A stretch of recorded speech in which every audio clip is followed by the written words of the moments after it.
What up, cuz? How y'all doing? I'm good. It is Thirsty Thursday. We're here for our romance oracle reading for the week to see what is going on in our love lives, what we need to know to make the most of them, and what we need to know to get over ourselves. I'm over here just living La Vida Apocalyptica. I've got another work crew out front. My neighbor's dog is, of course, going ape shit because I'm moving a little bit and there's people walking around outside. And just a moment ago, something sounded like insane, like there was such a commotion going on, a ruckus, if you will. And I looked out the window and there's just like a bulldozer driving by. Metro Water is doing something over here in this area. Another water joke from the universe. Today, just moments ago, I was outside about to water my garden and something was wrong with my hose. Like I couldn't figure out why, like it wouldn't spray, like the nozzle handle wasn't getting any pressure. And I'm like, what is it with all these nozzles? These dysfunctional nozzles in my life. So I troubleshoot the situation. I'm like, did Metro Water turn the water off? Because they're like working on things. I don't know if I told you guys about the giant pipe that I saw just being dragged through the woods like recently. So they're just like always around working on stuff, just like invading my heaven over here. And so I thought, okay, maybe they turned the water off because I couldn't get the hose to spray. Maybe there's just no pressure. And that was not it because the water was working. And then I was like, well, is this faucet working? And it was definitely working. And as it turns out, somehow like a component of the nozzle was unscrewed. And so it needed to be tightened again. I have had such a hard time just getting like basic shit to work. Like people that are manufacturing these days are just garbage cutting every corner. Like even a spray bottle, like I have had every single bottle of bleach that I have bought the last 6 months. Like the squirting mechanism has failed. Like you can't even get a bottle anymore. And I started buying like the top of the line spray bleach, just thinking that I might get a higher quality spray bottle. I think they get them all from the same manufacturer who is on my shit list, along with the person who designed the 4-foot folding table with like these stages of like legs that like pull out, but you have to like push 2 knobs in on both sides. So you need like 14 arms and to use your boobs and your chin and your elbow and your legs to like unfold the table. It's horrible. The person who designed it has never unfolded a table apparently. Okay, guys, I'm already looking at our cards and they're infuriating because I knew I was going to get these cards today because I've spent the day doing To Be Magnetic workshops and I was going back around again in preparation for Rosh Hashanah. Being extra proactive. You know, one of the ways that we can cleanse ourselves of the negativity that we've built up in our own life, one of the ways is by public embarrassment. One of the ways is by pain, illness, suffering, kind of like reliving the experience yourself and like living it through, you know, the other side of it. And then another way is charity, giving, being sharing. But another way to avoid negativity or like the backlash of the negativity that you put out in the world, like the chaos as a result of it, is to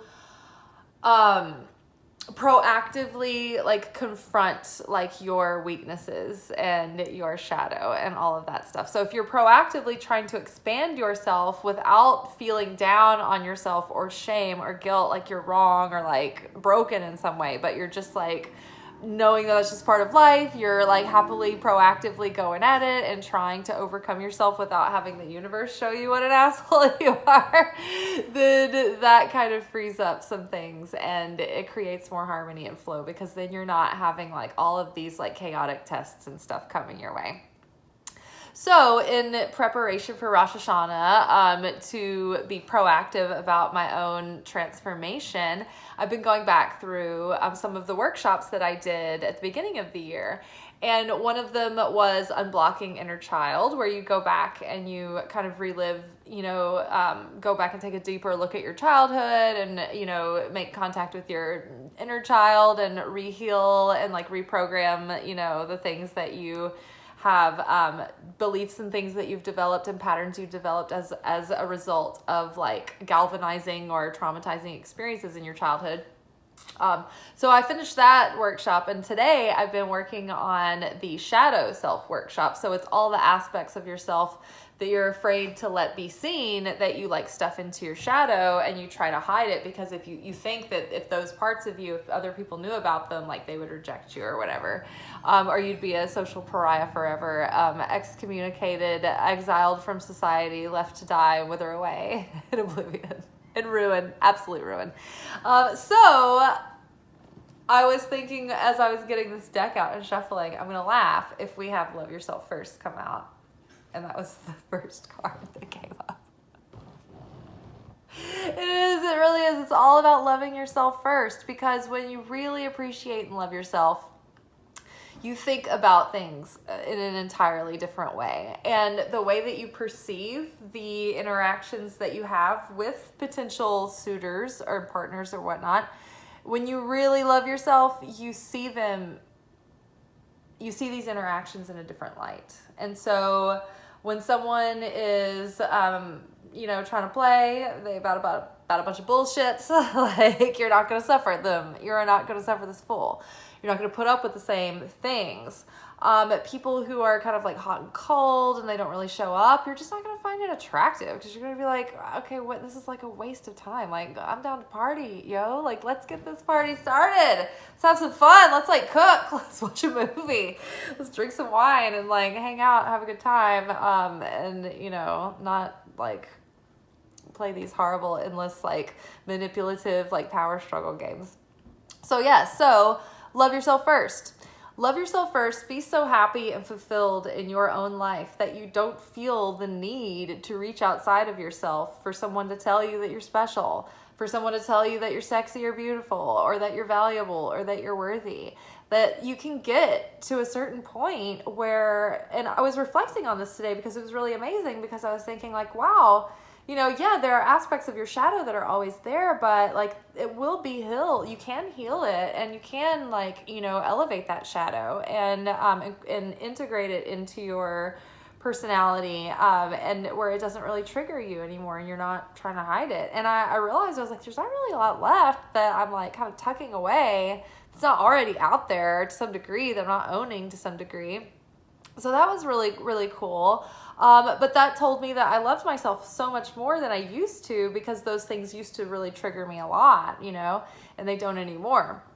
So there is a possibility that you can get to a place where you're self-satisfied, you're self-validated. And so to you, you're not always reaching for someone else to make you feel good and give you that love drug, right? You just feel good on your own. And it's possible to feel that way and to be that, kind of fulfilled, just happy-go-lucky. And I'm starting to feel that way now. It's really nice. So when you are meeting people, or when people present to you, you're not just like settling for whatever is presented. You're like, okay, not in the mood for that. I'm really holding out for something else that I want. I want the things that I really want. I'm not just settling because this happens to be a semi-attractive, interesting person who's like coming along and showing me interest, right? Like, okay, I know that I want these qualities in a person, and I need them to show, these things to me, that they're going to show up in this way. And if those aren't, jiving, then you're going to be fulfilled enough in yourself to be able to like walk away from things that aren't really offering you a lot in return, right? You're going to be able to walk away from situations that are showing you red flags, right? That are showing you that they are not equally invested, or that they're unrequited. You're not going to like waste your time in these cycles and these patterns like you used to. So love yourself first is sometimes an infuriating card, and it feels boring, and you're like, I cannot take one more bath. But it is the best way to get the most progress and farthest, quickest. It brings you the love the fastest, because you realize that the love is coming from within, and that you can live in a state of love, and you can be in love with your own life and in love with yourself. and you suddenly realize that you're not looking for it in every person that you meet, or, you know, any cute individual. You're not like desperate to find it or make it work with someone that's not really going to jive with. You're patient, right? You can afford to wait. You can afford to like wait for the right thing that really lights you up, that's like all the things that you want, right? You don't have to settle. So our follow-up card was the other card that I knew was going to come up, because I was like, I just knew this card was going to come up. Make the effort. Great love is worth taking steps you're guided to take. So if you are, you know, wanting to improve the relationship you're in, then you need to make an effort by trying to first work on yourself, so that you're not expecting someone to like fill these voids within you and fill those gaps. But once you know that you are at a, you know, expecting a healthy and reasonable, you know, amount from people, you know, begin finding healthy ways to communicate your needs within the relationship without blaming, you know, without projecting, right? Make an effort within your relationship. Be the partner that you want to have, you know, you show up and give value, right? And then communicate what you would like in return. And if someone's not willing to like meet those core needs for you, then as per our former discussion, you need to talk about what that means for the relationship, and if that means that you can go on together, or if you need to, you know, talk about other options, being separation or whatnot. You know, there could be just taking time apart or reevaluating your needs and discussing those or whatever. But it could be many different solutions. Get creative, but talk with your partner about it. Now, if you're single, make the effort in putting yourself out there, but also like learning how to edit quickly. Next, see the signs. Don't keep like circling the same runway if there's no place to land, right? If there's no place for you, don't, just move on. If the person is showing, you know, red flags, or, you know, those like signals where you're just like, I don't know about this. I'm not feeling 100%. Listen to those things in yourself early on. If you're the type of person that's always looking to find fault in someone and avoid, you know, commitment, and that you're using any chance you can to like criticize them and bounce, like maybe you need to be more aware of the fact that you do that, and also ask yourself, okay, well, are you just picking like subpar people? Like, are you not choosing the people that you really want? Are you not reaching as high as you'd like because you are putting yourself in a box, and then you're taking it out on those people that you're choosing to date because you're finding fault with them because you're not finding yourself adequate enough to get what you want? Start asking those questions with yourself. Also, make the effort. Put yourself out there. There was a moment this past weekend where on Labor Day, I was like really feeling like just staying in and, you know, doing my little introverted thing and being a hermit. But I knew I needed to like make the effort, get out there, go party, go meet new people. And I did, and it was fun. So yes, I felt good about making the effort. You make the effort for yourself. Touch base with your higher self within, with your inner guidance, with Holy Spirit, and ask for guidance on what effort you should make, because just any effort to make effort is not good enough. We want to make effort based on like surrendering our own agenda and our own ego and our own ideas about like how we think it has to be. Like, put our desire out into the universe in prayer. Pray for guidance, pray for help, and then wait until you feel like a little ping of inspiration, or just like a little hunch, or, you know, so like you feel compelled to do something, or, you know, follow through on something, or follow up or check in on something, right? Make those efforts, but don't go blindly, like forcefully, like pushing. Make conscious effort, right? With self-awareness. Divinely guided conscious effort with self-awareness. That's all. This is the easy as pie.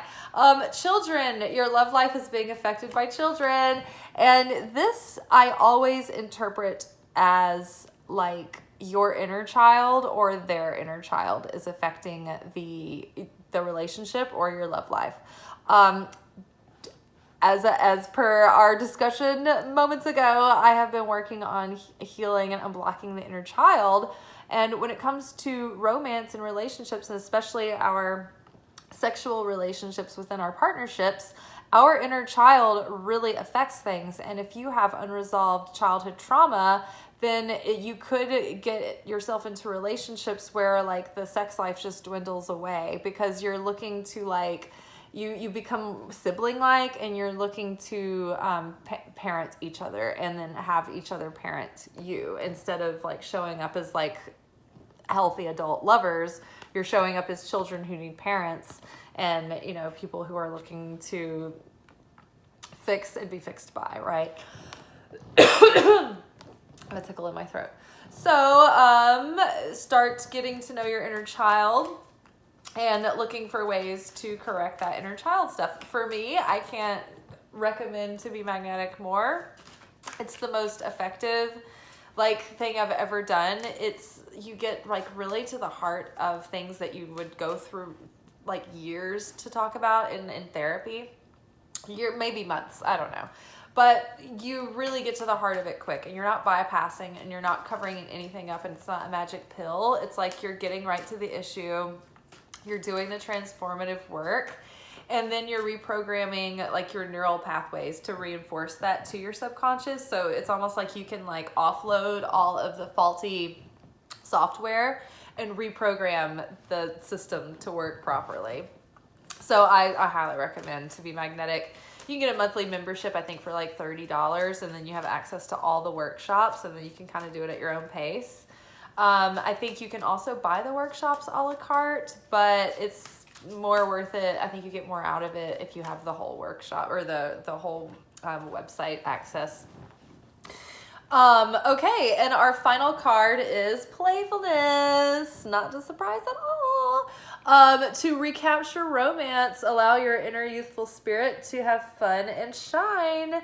And so part of that, like healing that inner child, is it allows you as an adult to actually feel safer to let that child within thrive and express themselves through your adult life. And you can start being a more playful adult, and you can be more playful, you know, in your day-to-day.